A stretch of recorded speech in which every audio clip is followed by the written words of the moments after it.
태양은 가득히. 이탈리아의 태양 아래 찬란한 빛과 그림자가 교차하는 한편의 심리 서스펜스. 영화 태양은 가득히는 프랑스의 명배우 알랭 들롱이 주연을 맡아 세계적으로 주목받은 작품입니다. 이 영화는 세계적인 범죄 소설 작가 퍼트리샤 하이스미스의 소설 재능 있는 리플리를 원작으로 하고 있으며 1960년 프랑스와 이탈리아 합작으로 만들어졌습니다. 알랭 들롱이 연기한 톰 리플리는 젊고 잘생긴 외모 뒤에 숨겨진 이중적인 인물로 그의 차가운 계산과 심리전, 그리고 욕망의 심연이 이 영화의 핵심입니다. 태양처럼 눈부시게 아름다운 이탈리아의 풍경, 그러나 그 아래에서 펼쳐지는 위험한 욕망과 배신, 질투, 살인. 이 모든 것을 탁월한 미장센과 연기로 표현해낸 작품, 지금부터 태양은 가득히 함께 감상해보겠습니다. 톰 리플리는 가난한 집안의 출신으로 미국에서 별 볼 일 없이 평범하게 살아가던 청년입니다. 하지만 그는 고교 동창의 아버지로부터 아들을 데려오라는 의뢰를 받게 됩니다. 동창의 아버지는 부유한 사업가로 아들을 데려오면 $5,000를 주겠다는 제의를 합니다.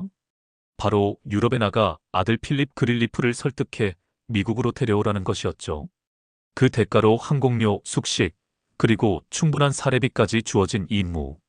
가난했던 톰에게는 마치 인생의 기회처럼 느껴졌습니다. 그는 기쁜 마음으로 이탈리아로 향하고 거기서 그는 햇살 가득한 바다와 화려한 항구, 이국적인 풍경 속에서 새로운 삶을 맞이합니다. 그곳에서 톰은 곧 필립과 그의 애인 마르주를 만나게 됩니다. 고교 동창생인 필립은 부유하고 자유분방한 성격. 학창 시절부터 톰을 하찮게 여겨오던 필립은 돈이 많고 여행과 여자, 그리고 쾌락을 즐기는 전형적인 상류층 청년이었죠. 하지만 그런 필립에게는 뭔가 모를 오만함과 허영이 있었고 톰은 그런 필립을 질투하면서도 동경하게 됩니다. 두 사람은 처음엔 잘 지냅니다. 함께 요트를 타고 바다로 나가고 파티와 여행을 즐기며 시간을 보냅니다. 그러나 시간이 지날수록 필립은 톰을 무시하게 되고 톰의 내면에는 필립에 대한 질투와 복수심이 자라기 시작합니다. 필립이 톰을 무시할 때마다 톰은 점점 필립의 삶을 욕망하게 됩니다. 톰은 단순히 필립을 미국으로 데려오는데 실패했을 뿐만 아니라 이젠 그를 완전히 대체하고 싶어 합니다. 결정적인 사건은 요트 위에서 벌어집니다. 햇살이 눈부시게 내리쬐던 어느 날 필립은 애인 마르주와 함께 셋이 보트 여행을 떠나자고 제안합니다.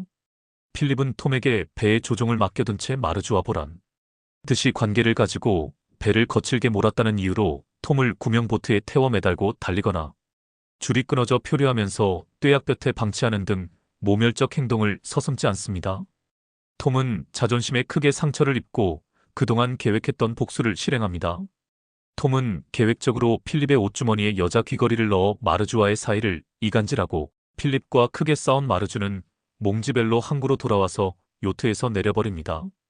필립과 다툰 마르주가 배에서 내리자 더 이상 필립의 오만과 경멸을 견딜 수 없는 톰은 바다 한가운데서 포커 게임 중에 칼을 꺼내 들게 됩니다.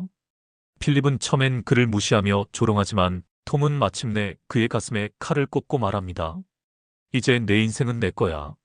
칼로 필립을 살해한 다음 시신을 방수포에 감싸서 바다에 던져버리고 필립의 시체는 요트 아래로 조용히 가라앉습니다. 톰은 그 자리를 정리한 뒤 마치 아무 일도 없었던 것처럼 항구로 돌아옵니다. 이제부터 톰 리플리의 이중생활이 시작됩니다. 톰은 필립의 신분증과 서명을 정교하게 위조한 뒤 수표를 발행하여 돈을 쓰고 필립의 타자기로 편지를 써서 필립을 사칭하고 다닙니다. 그는 필립의 여권을 사용해 호텔에 체크인하고 필립의 목소리로 전화를 걸고 심지어 은행 계좌에서 돈을 인출합니다. 사람들은 점점 그를 진짜 필립으로 믿게 되죠. 하지만 문제는 항상 의심에서 시작됩니다. 필립의 약혼녀 마르주는 뭔가 이상하다고 느끼기 시작합니다. 그녀는 필립이 자신에게 연락하지 않는 점, 그리고 이전과 다른 사소한 정황들 속에서 불안을 느낍니다. 그 사이 톰은 한껏 자신감을 얻고 마치 이탈리아가 자신의 왕국인 양 행동합니다. 그러나 그의 완벽했던 계획에 금이 가기 시작하죠. 어느 날 필립의 이름으로 톰이 숙박하고 있던 호텔에 필립의 친구 프레디가 찾아와 톰이 필립을 사칭한 사실이 들통나자 톰은 프레디를 조각상으로 머리를 내리쳐 살해한 다음 밤중에 프레디의 시체를 차에 싣고 인적이 드문 버려진 폐가 근처 우물에 버립니다. 톰은 프레디의 시체를 유기한 다음 마치 필립이 프레디를 살해하고 죄책감을 견디지 못해 자살한 것처럼 정황을 조작합니다. 그리고 필립의 부모에게 필립에 대하여 모르겠다고 말하고 찾아온 형사들에게 같은 말을 하면서 은근히 필립의 도주를 도운 것처럼 연극을 하고 증거를 남깁니다. 형사가 톰을 찾아와 범인 은닉 및 도주 협조로 잡아가둘 수도 있다고 주의를 주며 필립은 어디에 있냐고 묻지만 모른다고 거짓말을 합니다. 한편 프레디 시신을 확인하러 온 프레디의 부모와 마르주가 있는 자리에서 몰래 마르주에게 필립이 어디로 갔는지 안다고 말하기도 하면서 일부러 혼선을 줍니다. 형사가 근처에서 잠복하면서 이 말을 엿듣고 있었는데 물론 톰은 이걸 알고 있었습니다.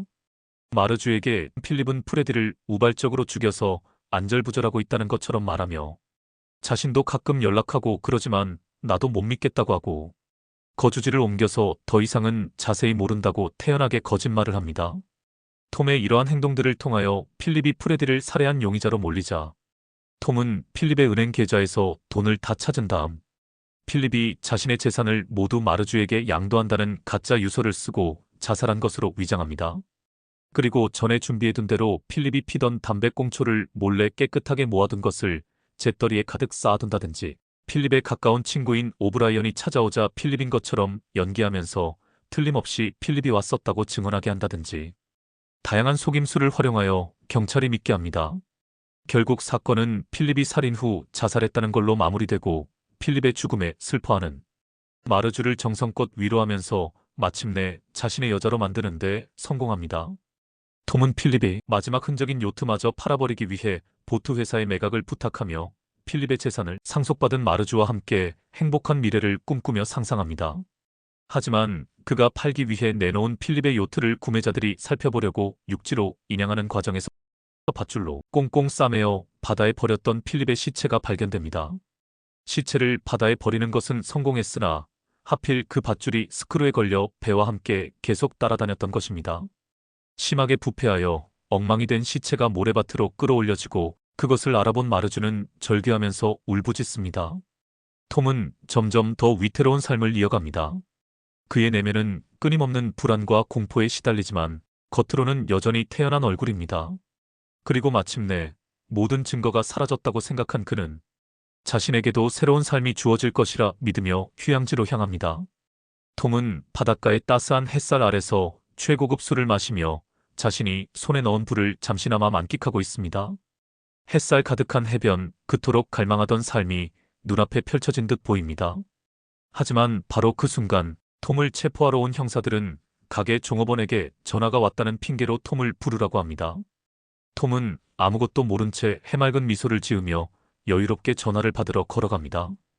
경찰이 나타나 톰의 이름을 부릅니다. 그리고 화면은 정오의 태양과 바다 위에 잔잔히 떠있는 요트를 비추며 영화는 조용히 정지됩니다. 이 영화는 톰이 체포되는 모습을 직접 보여주지 않습니다. 하지만 우리는 압니다. 그 모든 것이 이제 끝났다는 것을. 그가 쫓아간 태양 아래엔 결코 행복도 자유도 없었습니다.